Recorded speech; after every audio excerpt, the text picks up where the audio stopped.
And joining us now is school security analyst Ken Trump, and you've been on this all morning long. Talk a little bit about the role social media played in regards to the shooter and even in the response from parents and students. Social media plays more and more a role from beginning to the end of these incidents, with the suspects making threats to harm people on social media. Extremely difficult for principals and educators to monitor, and today to the parent response to the school. Text messaging, social media, Twitter causes parents to flock to the school, causing law enforcement and school officials to have more people present to try to manage in addition to the unfolding incident itself, and it causes a distraction sometime.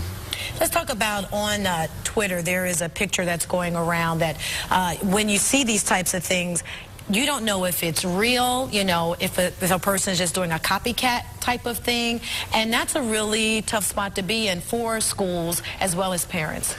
The best filter is education and supervision of the end users. We can't protect kids by eliminating their ability to get to this. We need to talk with them and teach them to report things when they see things, to let people know about it online. Let the adults decide. Let the adults evaluate it, whether that's counselors, mental health professionals, or law enforcement and school officials. We need to make sure that kids know that, just like we told them after Columbine, if you hear something in the hallways to report, today you have to do the same thing if you see it online.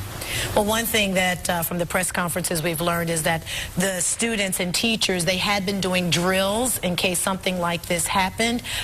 Did that work in their favor today, you believe? We saw a textbook response in terms of what we teach in emergency planning: mass parent notification systems, an evacuation plan, a site to reunify parents and students, and the ability to mobilize counselors in a very quick way. That's unfortunately, we have to have these things, but it worked like it should.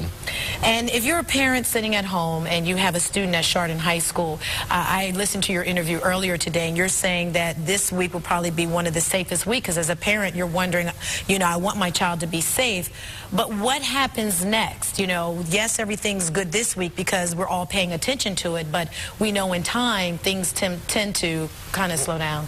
We have short-term memories, unfortunately, on public safety and school safety issues. It's 6 months or 6 years down the line we need to be thinking about school safety. There's a tendency of parents to want to demand some physical, tangible evidence of security. More cameras, more metal detectors. First and best line of defense is always a well-trained, highly alert staff and student body. Relationships with the kids. Number one way we find out about weapons in school is a kid who comes forward and tells a trusting adult, whether that's a bus driver, a principal, or a counselor. So before we go to the equipment, it's an issue of having the hardware, the human aspect in place first, and practicing the fundamentals of safe schools and good relationships with kids. Where are we falling short in our school systems? You've covered this stuff. It keeps happening. What are we not doing? What concerns me today is that we have fewer resources for counselors, psychologists, security personnel, and training school officials. A focus on budget cuts and increasing test scores and education reform has pushed school safety to the back burner. It's not that adults don't care, it's just a competition for time and a competition for money, and if there's not a crisis, we tend to lose on both. All right. That was security analyst Ken Trump. Thank you for being here. Thanks,